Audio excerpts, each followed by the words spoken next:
Hello दोस्तों, welcome to my YouTube channel geography world. आज हम लोग देखते हैं चक्रवात के बारे में। ठीक, इसके पहले हम लोग पढ़ चुके हैं वाताग्र के बारे में। ठीक है, पिछली वीडियो में हमने वाताग्र के बारे में देखा था। आज हम देखते हैं चक्रवात के बारे में, चक्रवात क्या है। ठीक है, तो आइए देखते हैं चक्रवात क्या है। वास्तव में जो आपका चक्रवात है वो क्या होता है, न्यून दाब अथवा लो का ही पर्यायवाची है। ठीक, न्यून दाब क्या है भाई, जैसे मान लीजिए ये कोई वस्तु है, इसके ऊपर जो भी वस्तु है इसका भार जो इसके ऊपर पड़ेगा वही उसका क्या कहलाता है, दाब कहलाता है। ठीक, अब यही भार क्या होगा, हर वस्तु का अलग अलग होता है। तो यहाँ पर जो आपको न्यून दाब का है, ये न्यून दाब से तात्पर्य यहाँ पर वायु भार से है। ठीक है, जो आप वायु भार देखते हैं वही उसी वायु भार से इसका तात्पर्य है। ठीक, अब यहाँ पर जो आपका न्यून भार है, ठीक है, न्यून भार का या अथवा लो का ही पर्यायवाची शब्द है। ठीक, चक्रवात वस्तुतः क्या उस वायुदाब प्रणाली को कहते हैं जिसमें केंद्र में क्या होता है, अल्पतम वायुदाब के कारण हवाएं क्या होती हैं, बाहर चारों ओर से केंद्र की ओर प्रवाहित होती हैं। ठीक, जैसे होता क्या है, ये आपका कोई स्थिति है, इसमें इसका ये क्या है, सेंटर है। इस सेंटर पर क्या है, यहाँ पर न्यून वायुदाब। ठीक है, ये न्यून वायुदाब है और इन क्षेत्रों में क्या है, उच्च वायुदाब है।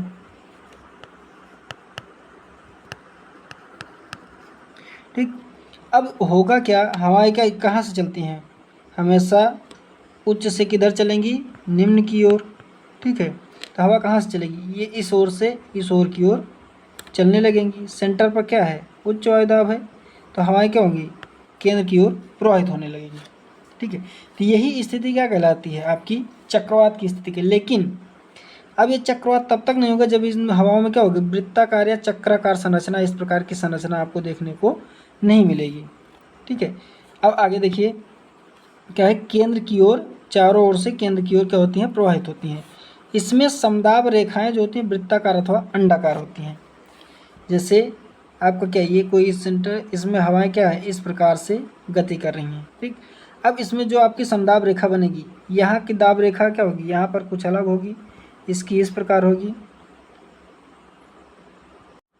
ठीक है, ये जो आपकी है, ये समदाब रेखाएं क्या है, इससे अलग होती हुई जा रही हैं। तो इस प्रकार ये समदाब रेखाएं क्या है, या तो ये वृत्ताकार होंगी या अंडाकार होंगी। ठीक है, या ये किस प्रकार होंगी, वृत्ताकार, या ये कैसी होंगी, अंडाकार।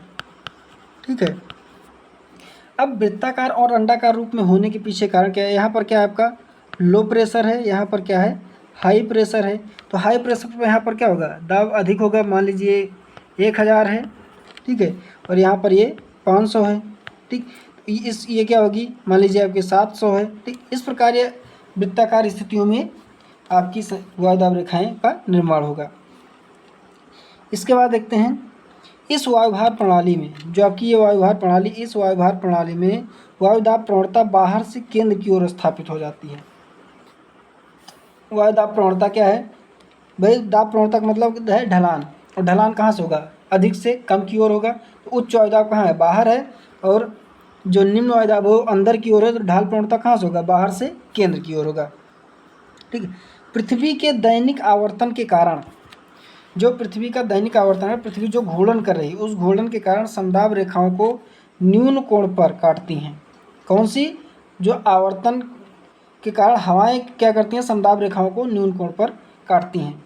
ये क्या है, आपकी समदाब रेखा है, इसमें जो हवाएं चलेंगी वो क्या करेंगी, इसको न्यून कोण पर काटेंगी। ठीक है, इस प्रकार ये इसको काटेंगी। ठीक, इसमें जो कोण का निर्माण होगा वो क्या होगा, न्यून कोण का निर्माण होगा। ये न्यून कोण पर काटती हैं। इसके बाद क्या है, फेरल के नियमानुसार उत्तरी गोलार्ध में पवन क्या होती है, प्रवाह घड़ी की सुई के विपरीत।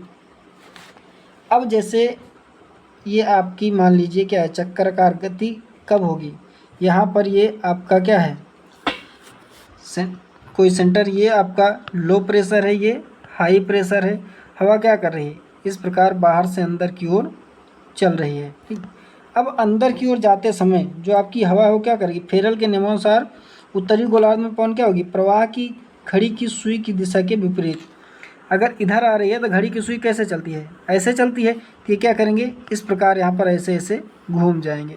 ठीक है, मतलब उल्टा इस प्रकार की संरचना का निर्माण होगा उत्तरी गोलार्ध में, और इस प्रकार की संरचना का निर्माण होगा दक्षिणी गोलार्ध में।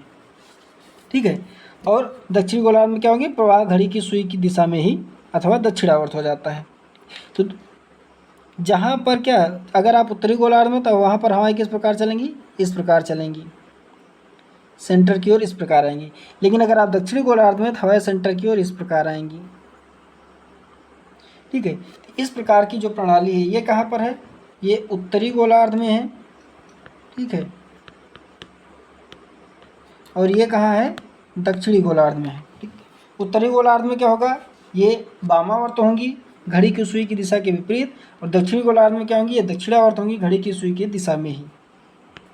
इसके बाद आगे देखते हैं, जब न्यून दाब क्षेत्र, ठीक है, जब न्यून दाब क्षेत्र गोलाकार न होकर दीर्घाकार होता है, तब उसे गर्तचक, द्रोणी या ट्रफ कहते हैं। जैसे जो आपका ये सेंटर वाला है, ये वाला पार्ट, जैसे ये पूरा स्थिति है, ये वाला पार्ट क्या है आपका, वृत्ताकार नहीं है या गोलाकार नहीं, ये क्या हो, दीर्घाकार। दीर्घाकार मतलब इस प्रकार के आकार में। ठीक है, तो अब इसको क्या कहेंगे, इसे गर्त चक्र कहेंगे या फिर द्रोणी या टफ कहेंगे। ठीक है, इसके बाद की स्थिति क्या है, चक्रवातों का वर्गीकरण।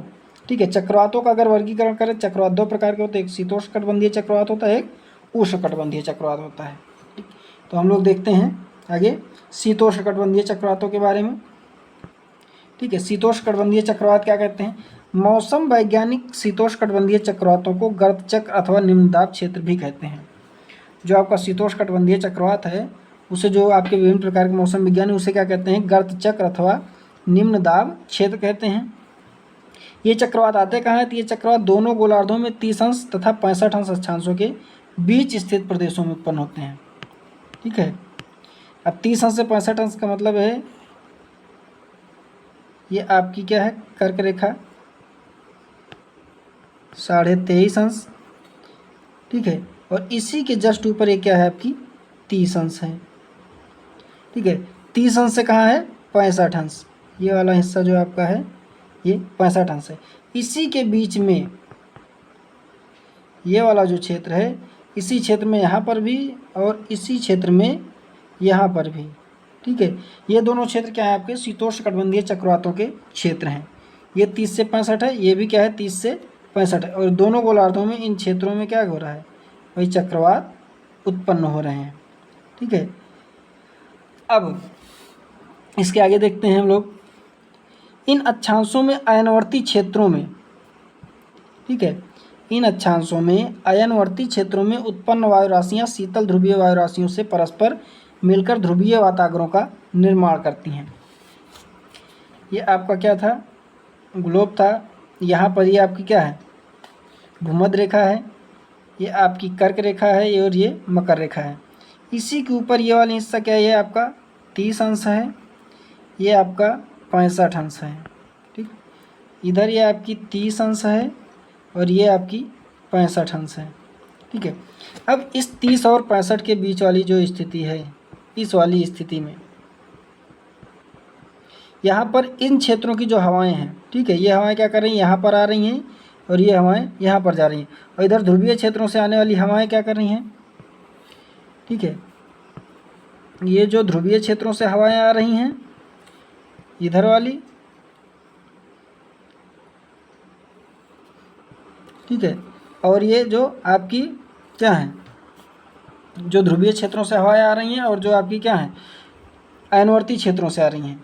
ठीक है, ध्रुवीय क्षेत्रों से आने वाली और अयनवर्ती क्षेत्रों से आने वाली दोनों दिशाओं में जा रही हैं। ठीक, इन के कारण ही क्या हो रहा है, यहाँ पर दोनों इसमें जब यह इस क्षेत्र में प्रवेश कर रही हैं, तो यहीं पर आकर ये किसका निर्माण करती हैं, ध्रुवीय वाताग्र का।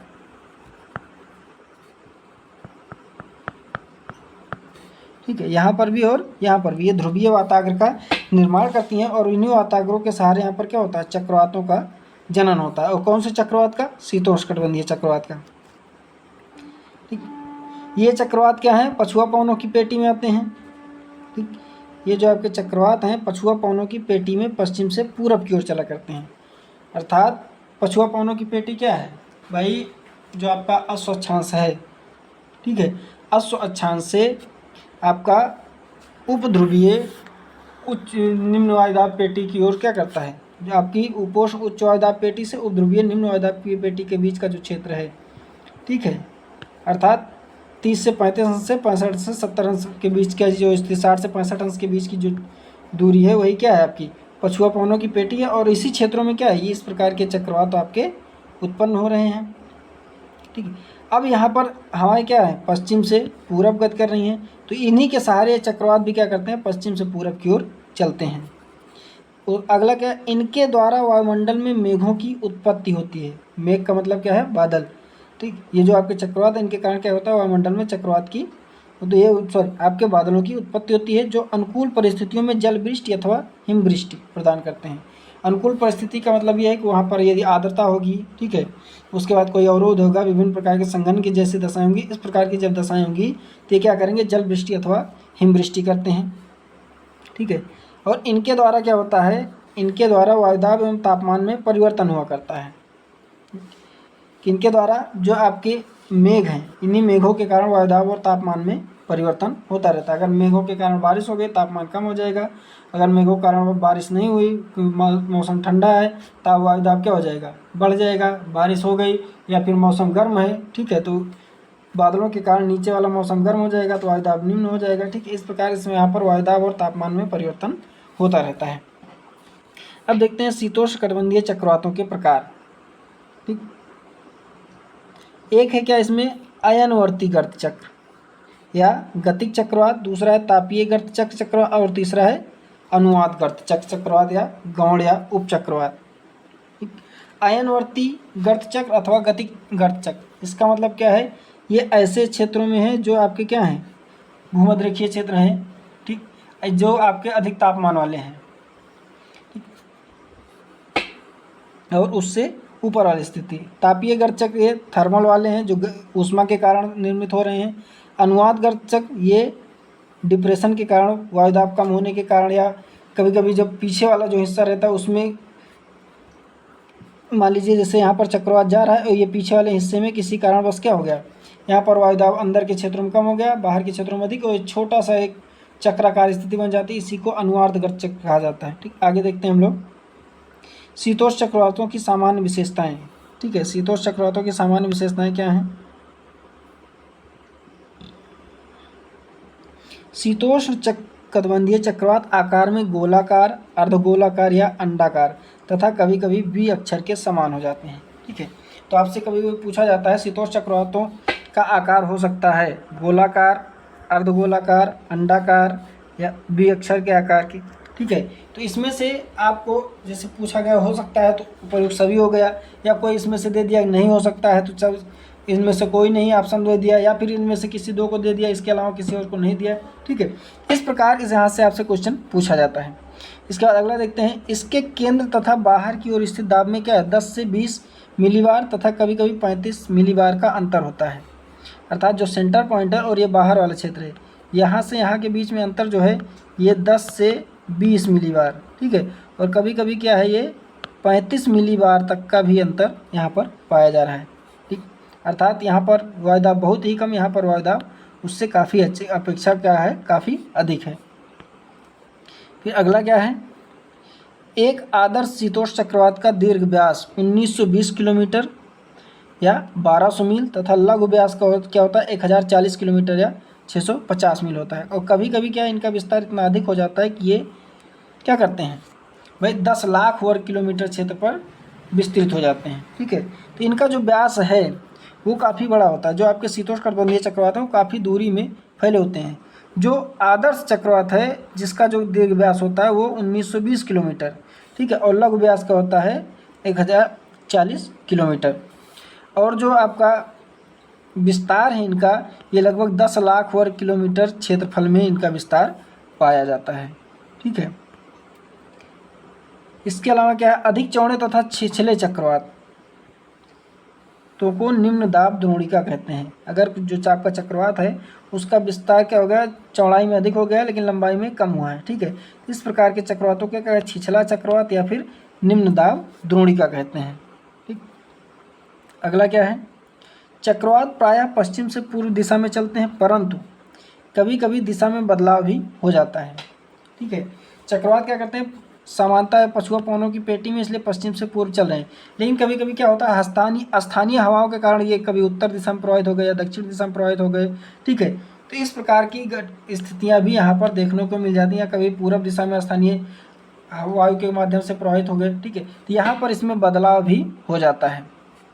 अगला क्या है, गर्मियों में इनकी औसत गति 32 किलोमीटर प्रति घंटा, सर्दियों में बढ़कर 48 किलोमीटर प्रति घंटा हो जाती है, और कभी कभी ये क्या कहते हैं, तूफानी रफ्तार से भी आगे बढ़ते हैं।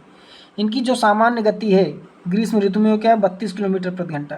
ठीक, ठंडी में ये बढ़कर 48 किलोमीटर प्रति घंटा हो जाते हैं, और कभी कभी इसका जो वो है रफ्तार वो बढ़ जाता है, लगभग ये 60 से 70 के आसपास भी पहुंच जाता है, उससे भी अधिक बढ़कर ये तूफानी रफ्तार भी ग्रहण कर लेता है। ठीक, अगला देखते हैं आगे, कोरियालिस बल तथा घर्षण बल।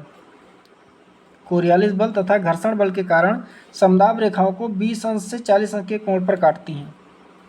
जो समदाब रेखाएं आपकी हैं, ठीक है, इनको ये कहाँ काटेंगी, मान लीजिए हवा जो चल रही है, ठीक है, कैसे चलेगी, ये इसी क्रम में चलेगी। ठीक है, इस क्रम में जब चलेगी तो ये 20 अंश या 40 अंश पर काटेगी एक दूसरे को। ठीक है, तो ये किस कारण से हो रहा है, तो ये घर्षण बल और कोरियालिस बल के प्रभाव के कारण हो रहा है। आगे, चक्रवात में वायु प्रतिरूप अभिसारी होता है। अभिसारी का मतलब क्या है, बाहर से अंदर की ओर। ठीक है, इस प्रकार की स्थिति है। और अपसारी का मतलब क्या है, अंदर से बाहर की ओर, इस प्रकार की स्थिति। ठीक, इसमें गति इस प्रकार होगी और इसमें गति इस प्रकार होगी। ठीक, आगे देखते हैं, परंतु केंद्र पर हवाओं का समूहन नहीं होता, वरन हवाएं ऊपर उठकर बाहर की ओर चली जाती हैं। जैसे हवा यहाँ से ऐसे आ रही है, ठीक है, तो ऐसा नहीं है यहाँ पर ये क्या हो जाएगी, खूब इकट्ठे हो जाएगी, इकट्ठे नहीं होगी, ये क्या हो जाएगी, उठकर बाहर की ओर निकल जाएंगी। ठीक है, ये बाहर से अंदर की ओर आएगी और यहाँ से ये क्या करेगी, ऊपर की ओर उठकर निकल जाएगी। ठीक, इसके बाद क्या है, शीतोष्ण कटिबंधीय चक्रवात के विभिन्न भागों में तापमान भिन्न भिन्न होता है। जैसे मान लीजिए ये पूरा हिस्सा है शीतोष्ण कटिबंधीय चक्रवात का, तो इसका जो तापमान होगा, यहाँ पर कुछ और होगा, यहाँ पर कुछ और होगा, यहाँ पर कुछ और होगा, यहाँ पर कुछ और होगा। इस पूरे क्षेत्रफल में तापमान क्या होगा, अलग अलग होगा। और चक्रवात के दक्षिणी भाग में गर्म हवाएं होती हैं। इस वाले हिस्से में जो आपका चक्रवात है, इस वाले हिस्से में क्या है, यहाँ पर गर्म हवाएं हैं। ठीक है, ये वाले हिस्से में आपकी गर्म हवाएं होती हैं, अतः वहाँ पर अधिक तापमान होता है। ठीक, यहाँ पर तापमान क्या होगा, अधिक होगा। इसके विपरीत क्या होता है, उत्तर पूरब वाला हिस्सा कौन सा है, ठीक है, अगर देखा जाए ये पूरा चक्रवात वाला हिस्सा है, इसमें उत्तर पूरब वाला हिस्सा कौन सा है, ये वाला हिस्सा। ठीक है, उत्तर पूरब, उत्तर तथा उत्तर पश्चिम। ठीक है, इन भागों में क्या है, ठंडी हवाओं के कारण तापमान नीचा होता है।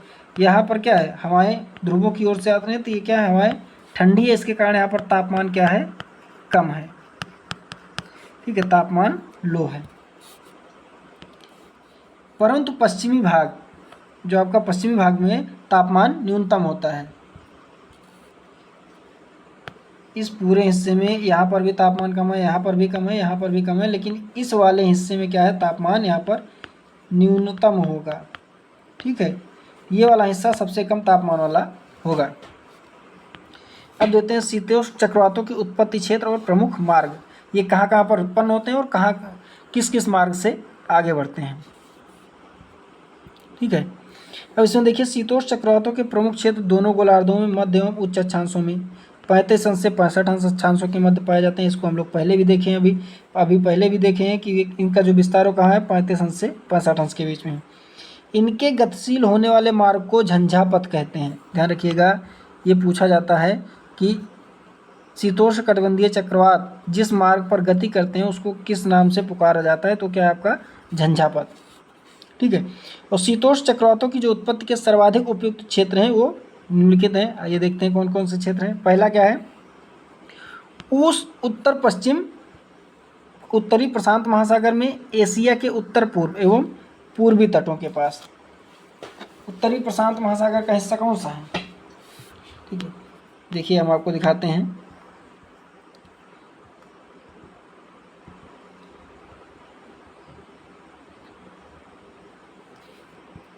देखिए यहाँ पर ये वाला हिस्सा जो है ये क्या है, उत्तरी प्रशांत महासागर का पूर्व वाला क्षेत्र है। ठीक है,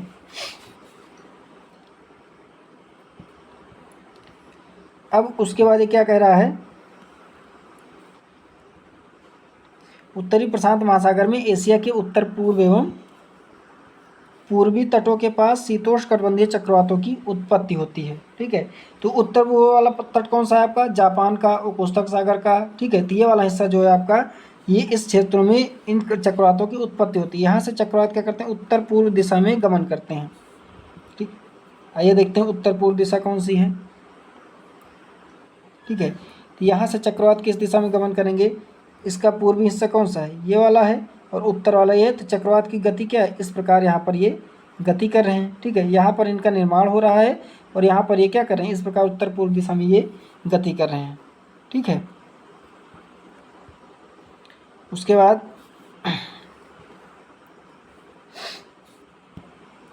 फिर क्या है,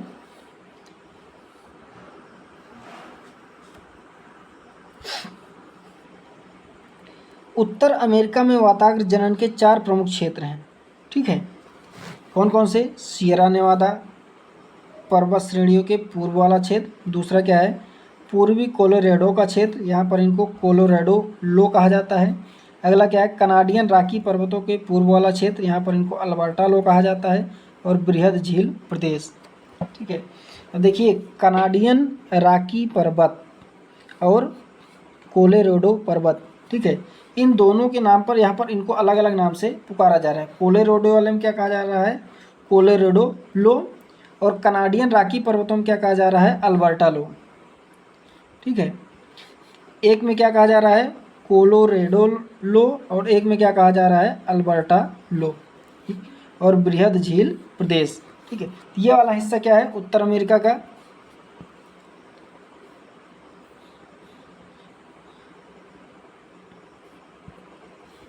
बृहद झील प्रदेश कौन सा है, ये वाला हिस्सा। कनाडियन रॉकी पर्वत से ये वाला हिस्सा है। ठीक है, और जो आपका कोलोराडो वाला पठार है, ये वाला हिस्सा। इस प्रकार यहाँ पर क्या हो रहा है, इसका निर्माण हो रहा है, और इसमें निर्माण होने के बाद ये उत्तर पश्चिम की ओर यहाँ पर गति कर रहे हैं। यहाँ पर जो आपका स्थिति, ये वाला स्थिति, इन्हें क्या कहा जा रहा है, अल्बर्टा लो, इन्हें कोलोराडो लो कहा जा रहा है। ठीक है, और कुछ आपका क्या है, इसके बाद देखते हैं अगला क्या है, मैक्सिको की खाड़ी, जो आपकी मैक्सिको की खाड़ी में उत्पन्न चक्रवात उत्तरी मार्ग से आगे बढ़ते हैं। ठीक है, तथा अपलेशियन पर्वत के पूर्व में गल्फ स्ट्रीम का मार्ग अपनाते हुए आइसलैंड वातावरण क्षेत्र में मिल जाते हैं।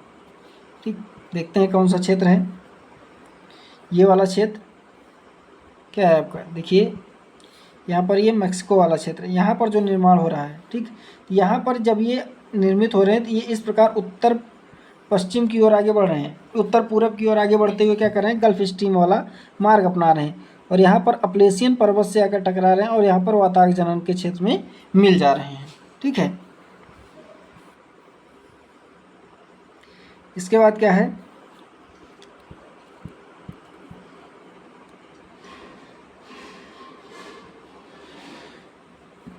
उत्तर अमेरिका के उत्तर पूर्वी तटीय भाग के पास उत्तरी अटलांटिक महासागर के उत्तर पश्चिम भाग में उत्पन्न होकर शीतोष्ण चक्रवात पछुआ हवाओं के प्रभाव में पूर्व दिशा में, शीतोष्ण चक्रवात क्या कहते हैं, पछुआ हवाओं के प्रभाव में पूर्व दिशा में अग्रसर होते हैं। ठीक है, तथा उत्तर पश्चिमी यूरोप के तटीय भाग तक पहुंचकर समाप्त हो जाते हैं। ठीक है, तो ये क्या करते हैं, आपके अमेरिका वाले क्षेत्रों से, यहाँ से ये क्या कर रहे हैं, यहाँ पर देखिए ये निर्मित हो रहे हैं, और यहाँ से ये आकर इस वाले तटीय वाले क्षेत्रों में क्या कर रहे हैं, यूरोप के तटीय क्षेत्रों में आकर यहीं पर समाप्त हो जाते हैं। ठीक है,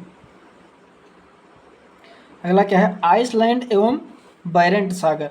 आइसलैंड एवं बैरेंट सागर के मध्य उत्पन्न होने वाले शीतोष्णकटिबंधीय चक्रवात पूर्व मार्ग का अनुसरण करते हुए कहाँ जाते हैं, उत्तरी यूरोप के मौसम को प्रभावित करते हैं। ठीक है, तो उत्तरी यूरोप वो जो आपका उत्तरी यूरोप है उसके मौसम को प्रभावित करेंगे, क्योंकि भाई चक्रवात है, चक्रवात आएगा तो उसके मौसम को प्रभावित करेगा।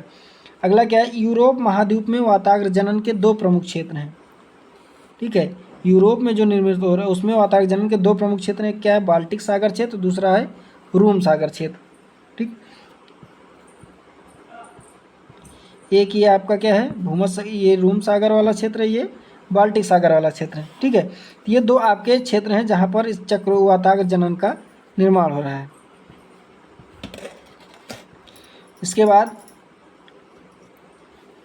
रूम सागर पर उत्पन्न होने वाले शीतोष्ण चक्रवात पूर्व दिशा की ओर चलते हुए पाकिस्तान तथा उत्तर पश्चिम भारत तक। ठीक है, जो आपके रूम सागर पर उत्पन्न होने वाले शीतोष्ण चक्रवात हैं वो पूर्व दिशा की ओर चलते हुए पाकिस्तान तथा उत्तर पश्चिम भारत तक पहुंचते हैं, और यहाँ पर इनको किस नाम से पुकारा जाता है, पश्चिमी विक्षोभ। जो आप देखते हैं कभी कभी ठंडी के मौसम में बारिश हो जाती है, उसी को क्या कहा जाता है, पश्चिमी विक्षोभ। वो क्या होता है, ये आपका क्या है, रूम सागर है। यहाँ पर क्या है, शीतोष्ण चक्रवात बना हुआ है।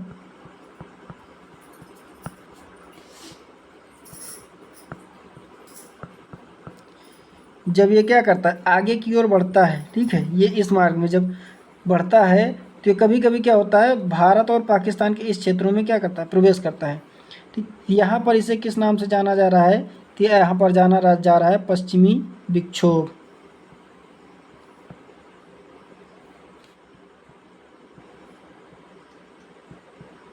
ठीक है, ये इस क्षेत्रों में पश्चिमी विक्षोभ के नाम से भारत और पाकिस्तान वाले क्षेत्रों में जाना जा रहा है। अगर आपसे पूछा जाए पश्चिमी विक्षोभ क्या है, तो ये एक प्रकार का क्या है, शीतोष्ण कटिबंधीय चक्रवात है, जिसका निर्माण कहाँ हो रहा है, भूमध्य सागर में हो रहा है। और भूमध्य सागर से जब ये आगे बढ़ता है, ठीक है, तो ये आगे बढ़ते हुए यहाँ पर पाकिस्तान और भारत वाले क्षेत्रों में प्रवेश करता है, तो यहाँ पर इसे पश्चिमी विक्षोभ के नाम से जाना जाता है।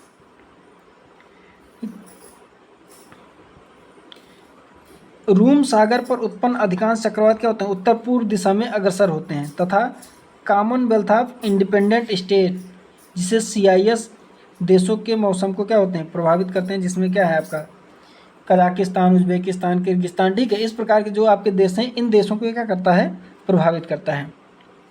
ठीक, तो आज के लिए बस इतना ही। शीतोष्ण चक्रवातों से संबंधित मौसम के बारे में हम लोग पढ़ेंगे नेक्स्ट वीडियो में।